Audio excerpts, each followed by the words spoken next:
If you remember Chad Gandalf, Plasticine Gimli, and Creepy Puppet Frodo, then you grew up playing Lord of the Rings: The Fellowship of the Ring. But which one? Because there were 6 completely different versions of this game released across 3 decades, and in this video we're going to compare each of them. Lord of the Rings, everyone's favorite jewelry-centric blockbuster. Sorry, Titanic. Since first being published in the 50s, the books alone have sold over 150 million copies and spawned a ton of adaptations like the movies, the series, radio plays, creepy cartoons, musicals, and of course video games. There were several games released in the 80s and 90s, but the real onslaught of tie-in games wouldn't really begin until the Peter Jackson movies brought the franchise to the forefront of pop culture. And so in this video we're going to start by covering the games based on the first installment of the trilogy, The Fellowship of the Ring. But before we do, a big thanks to this video's sponsor, Raid Shadow Legends. Raid brings a true console level experience to your phone, and with over 600 champions you can raid your way, and it keeps adding new content and game modes every couple of months. Just check out some of these amazing things that happen in the game during the first 3 years. We've got the Doom Tower. Sprawling over 120 levels, the Doom Tower brought new and exciting challenges to seasoned players. Raid started with hundreds of unique characters and bosses, but that didn't stop them from adding more and more new champions. Last year, Raid have also added a brand new faction. The Shadowkin are a tribe of warriors from the Far East, and of course we've got the Hydra clan boss, the biggest, baddest, and scariest boss to ever set foot in Teleria. Also, Raid has just released a giant new feature, Awakening, and a brutal new dungeon, the Iron Twins Fortress. If you're good enough to take down the Iron Twins, you'll be able to awaken your champions and choose a powerful blessing that can transform how they perform in battle. And Raid has just released a super-powered legendary version of everyone's favorite champion, Death Knight, the ultimate Death Knight. And the best part is, everyone can get him for free just by logging in. All you have to do is log in and play Raid for 7 days between now and October 27th. You can also use the DK Rises promo code for a bunch of new items to instantly level your strongest champion all the way to level 50. This code is available for both new and existing players. If you haven't started playing Raid yet, then click the link in the description or scan my QR code here on the screen. You'll get a unique bonus worth $30, including a free epic champion Vergis, 200k silver, 1 energy refill, 1 XP boost, and 1 ancient shard. All this treasure will be waiting for you here. Just click the link in the description and I'll see you in the game. Alright, back to the games. First up, we have The Fellowship of the Ring, and despite being released only a month after the film came to home video, this is not an adaptation of the movie. This game is based on the book and book only, and we can thank the wonderful world of trademarks and copyrights for this. You see, the Tolkien estate actually licensed the film rights to the Lord of the Rings books to New Line Cinema. New Line then licensed their movies to EA, who would then publish a bunch of movie tie-in games. But that did leave out a loophole, because the Tolkien estate could still license the books to be turned into games, which they did to Vivendi. And being a strict adaptation of the books, these games could not use any actor likenesses, music, or sets from the movies. Which is why the Fellowship game starts with a prologue where Galadriel describes the history of the One Ring, just like in the... Okay, but her dress is different, and she kind of looks like Cersei Lannister. See kids, that's how you avoid a lawsuit. Vivendi's Fellowship was released for the Xbox, PlayStation 2, and PC. Now, usually I go through each version of the game separately, but I'm going to make an exception here because The Fellowship of the Ring is a bit of a unique beast. You see, originally Vivendi planned for this to be an Xbox exclusive developed by WXP, but midway through development a decision was made to also port the game to PlayStation 2 and PC. Now, both of these versions, developed by Surreal Software, are identical. However, they are slightly different to the Xbox version. It's not a completely different game like the console and PC versions of the early Harry Potter games, but there's definitely enough difference here. So what I'm going to do is cover both versions together and point out the major differences between them. And going forward, I'm just going to refer to this version as the PlayStation 2 because it's identical to the PC. And we get the very first difference right at the start. The Xbox menu actually has a dynamic background compared to the PlayStation 2's, which is static. Now, the game starts at Bag End, where Gandalf gives Frodo his objectives to the mainline fine quest. Also, Gandalf is an absolute unit in this one. He looks like those old Power of the Force action figures from the 90s. So both versions use the same dialogue, but the character models are slightly different, and the lighting is also warmer on Xbox. The angles used for the cutscenes are also different. After a long dialogue dump, Gandalf leaves and you can finally play the game. Frodo does kind of look like Marty McFly on Xbox. On the other hand, the PlayStation 2 Frodo looks more like a young Tom Cruise. The Shire also looks slightly different. In my opinion, the Xbox version has better visuals and aesthetics. For example, this house on Xbox actually looks like a hobbit hole, whilst on the PlayStation 2 it just looks like a regular house. The Xbox environments also seem to be a bit richer. Look, you can run through this pile of leaves on Xbox, which just doesn't exist on PS2. In fact, this entire section has just been fenced off. I think this bridge is probably the best example of the difference in graphics between the two versions. The same goes for the wildlife. Both versions have this flock of sheep just chilling out in the field. Now on Xbox, Frodo can actually whack them with his stick, and then the game actually disciplines you. Look, sheep can be a nuisance, but there's nothing gained by striking them. The same also applies to the chickens. You don't get this warning on PlayStation 2 because there's no collision programmed into the sheep. There's also a subtle difference in gameplay between the two versions. The Xbox has more of these RPG-ish elements and little side quests, while the PlayStation 2 is a lot more streamlined. For example, the very first thing Frodo has to do is get the deed from Bag End from a chest in his bedroom. On Xbox, you have to move a bunch of boxes first and then pick the lock to get the deed. On PlayStation 2, you just have to walk up to it. Frodo then goes to Bywater, where he has to ring the big bell. On PlayStation 2, you just walk up to the bell and ring it. But on Xbox, the bell is broken, so you've got to run around Bywater talking to strangers to try and get it fixed. We shall miss you terribly, Frodo. Indeed. Oh, very well, Fatty, but this had better be a great pie. Thank you kindly, Daddy Two-Foot. Both versions have a bunch of trading sequences, but on Xbox you actually have to be holding an item in your hand when you talk to the characters. Otherwise, they just spout generic lines of dialogue at you. You again. I do hope you brought the deed to Bag End. Thankfully, the PlayStation 2 does away with that. As long as you have the item, it will trigger the event. I can scarcely believe it. And look, I'm not really a patient man, so I must say I do prefer the PlayStation 2's streamlined gameplay, but to each their own. So that evening, the Black Riders arrive looking for Frodo. This is a stealth section that requires you to get to the other side of the Shire, and it's ridiculously easy on Xbox. Just look at this. Sauron's most terrible servants, stumped by a 2-foot fence. Hello? Come on. I'm over here. Nope, they clearly don't want a piece of this. Now, for some reason, the PlayStation 2 version takes the complete opposite approach. You can be miles away from them and they'll still get you. Get ready to see this cutscene a lot, which always used to freak me out as a kid. Okay, so Frodo then finds Sam, Merry, and Pippin, and the 4 hobbits soon get lost in the Old Forest. This is where you see the last of the major differences between the two versions. On Xbox, your allies are absolutely useless. On PlayStation 2, however, they run headlong into battle. In fact, you can actually just stand back and let them fight the enemies for you. That's it, Merry. Attaboy. I'll just be standing back here, sending you thoughts and prayers. Now, this being a Lord of the Rings game, Frodo is able to use the ring to sneak past enemies or to fight enemies. Just don't overdo it, otherwise poor Frodo will have a cardiac arrest. The hobbits then take on Old Man Whomping Willow, but luckily Tom Bombadil is there to save the day. Go to sleep, Bombadil is talking. Yep, that's the most powerful character in all of Middle-earth, everyone. Look at him just strutting around while my entire party's being decimated by giant spiders. Here's a song to sing should you fall into any danger. Yo, his palms are sweaty, knees weak, arms are heavy, there's vomit on his sweater already, mom's spaghetti. Thank you, Tom Bombadil. Frodo wakes up the next morning and finds his companions have gone missing. Again. And, you guessed it, it's time to traverse another maze. Oh god damn it, it's a White Walker. So how am I supposed to defeat this thing? Is there like a magic sword or a spell? Oh, Tom Bombadil, Tom Bombadillo. Sure, that works. And look at the skeleton man just staring at him like, what the f***? Get out, old white, vanish in the sunlight. Yeah, this game is definitely faithful to the books. So the hobbits finally make it to the inn at Bree, which is followed by more singing. And then finally we get to play as Aragorn. Let me guess, this is going to be a cool action level featuring loads of sword combat.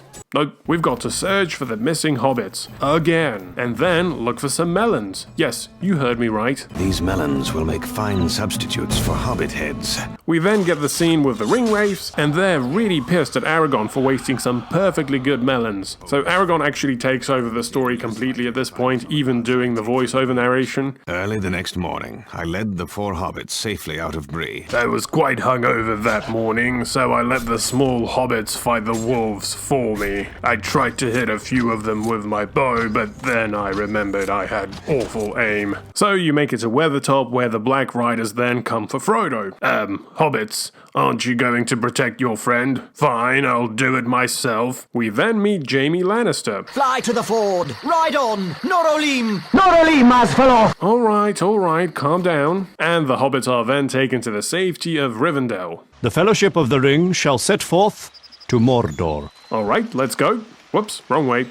And so here we are, just outside the mines of Moria. We now get to play as Chad Gandalf, who's got a bunch of different spells. So we make it to the big door, and then we have to take on this Final Fantasy X boss. This battle is very simple, just shoot its tentacles. This next part, however, is a real pain in the ass. I remember spending ages trying to make my way through this labyrinth, pulling switches while being harassed by orcs. Oh, and the camera loses its mind every time you walk through a doorway. Oh, great. You see, this wouldn't be such a problem if you could just jump, Gandalf. Ah, finally, the Balrog. You cannot pass! You shall not pass as a licensed trademark of New Line Cinema and all of its subsidiaries. And so Gandalf takes one for the team, letting the crew escape to the elf country where they can rest for a bit. Sorry Frodo, the Pensieves run out of data, so you're just gonna have to use your imagination. Also, you wanna maybe not stand on top of it with those big dirty feet? The Fellowship's journey then takes them into the Orc Dam. This is another level where you just have to kill all the enemies to progress, and the final level takes place at Amon Hen, where the Nazgul rider kidnaps Sam. Hold on, I don't remember that happening in the book. Anyway, the Nazgul is the final boss. He's more annoying than he is hard. He's just circling around the tower until you hit him enough times with your arrows. And that's it, we get a cutscene with Galadriel. Oh look, her pensive works now. It's weird that the game, whose entire shtick is being faithful to the book, actually ends with this made-up boss, but I guess the developers felt they needed a final boss, which the book didn't really provide. As for which version is better, it's a tough one. I prefer the Xbox's aesthetics and graphics, but the PlayStation 2 gameplay had better flow. I wish the best parts from these two games were merged into some kind of definitive edition. Okay, moving on. Now, before I cover the other versions of Fellowship of the Ring, I think it's only fair that I do a few levels from the EA Two Towers game. You see, for some reason, EA never made a tie-in game for the Fellowship of the Ring. Instead, they decided to incorporate 5 levels with some of the key moments from the first movie into the Two Towers game, which actually came out less than a month after Vivendi's version of Fellowship. So let's compare those levels to that game. And just like Vivendi's game, Two Towers starts with a prologue, this time using footage from the movie, but it doesn't cut to the Shire. Oh no, it throws you straight into the action. Playing as Isildur... Wait, hold on. How does Elrond say it? Isildur! Yeah, that guy. Talk about a tutorial level. This is up there with Vader landing on Kashyyyk and The Force Unleashed. There's no running around indoors, looking for property deeds inside crates. This is a straight-up action game. It's fast-paced with just a little bit of that early 2000s edge.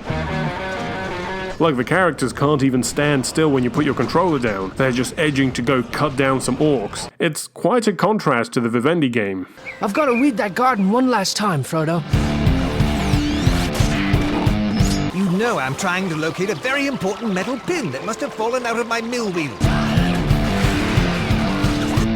They make a stew so brown that the man in the moon himself flew down it.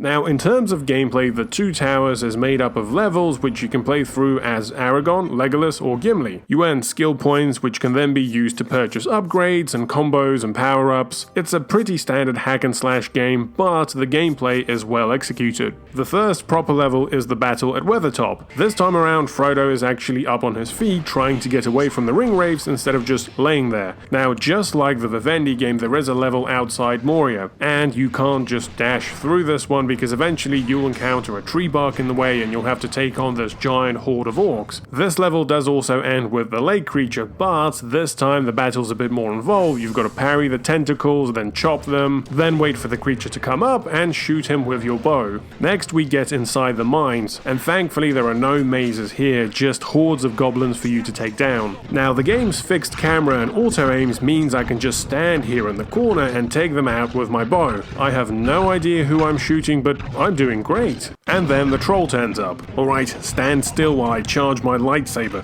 Damn it, I said stand still! The final level from the first movie is Hen, and apart from taking place in the day, it's actually quite similar to the Vivendi game. Both versions require the player to defeat all of the Uruk-hai to clear the level. Only this time you've got to do it before Boromir's health runs out. Yeah, these Uruk-hai seem to have a really hard time navigating doorways. The level ends with a boss battle against the Big Daddy Uruk-hai. Again, I think I'm hitting him.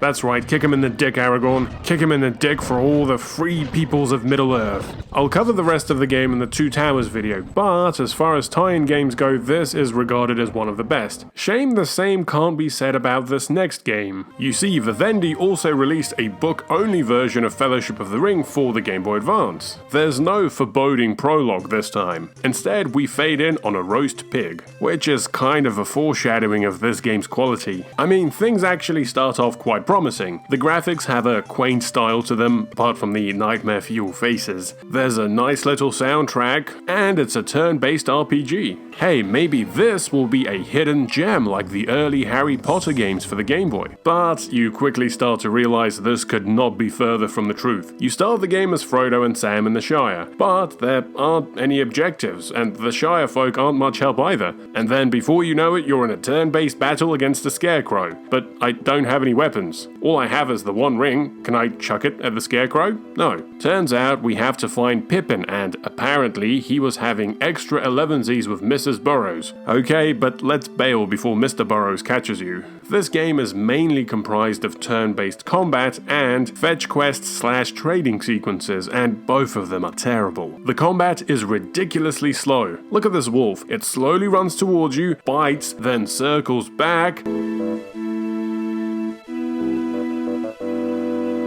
And what about the rest of the game? Well, you see, there's a fine balance between games holding your hand and leaving you clueless, and this is very much a case of the latter. You'll be wandering around for ages only to realize that you need to play the secret melody on frickin' tree stumps to summon the wood elves. Wow, they really are magical elves. Look, their campfire is frozen in time. Or how about this section where the boat only arrives as long as you press the button? Okay, that's a basic trope. You have to find something heavy to place on the button. Simple, right? So I spent ages looking for a crate or a barrel or something you'd expect in a game like this. Turns out you need a cabbage. You heard me, a cabbage. A little later on, the hobbits get stuck in this town, unable to walk through the bog. So to get past it, you have to somehow realize that you need to pick up these random reeds in some guy's back garden, and then walk over to this random woman who will turn them into bog shoes, which you can then use to cross the bog, only to glitch out and get stuck in this bush. And your reward for all of this is, of course, getting stuck in the old forest. You see, it starts pretty straightforward. Old Man Willow captures Merry and Pippin, and you think, okay, this being a turn-based RPG, we have to battle it, right? Wrong. You have to make your way through this stupid maze until you find these tree stumps and play them in order to summon Tom Bombadil. Don't worry, he'll help you, but first, you've got to find this stupid feather he lost. Spoilers, his wife has it, and she's all the way on the other side of the forest. You then trace your way back, give Tom Bombadil the damn feather, only only for him to tell you that you now need to find some little plants to plant around the willow so he can let go of Merry and Pippin. I remember playing this as a kid. I had to draw my own detailed map of Middle-earth just to get around. And at this point, even the quaint graphics start to lose their charm. Look, they couldn't be bothered to animate the water horses, so they just did a slideshow of them slowly running over the Black Riders. This game even manages to turn the Rivendell section into a fetch quest, and playing Fellowship for the Game Boy Advance also made me realize how much I took basic game elements for granted. You know, like walking up to a character and talking to them.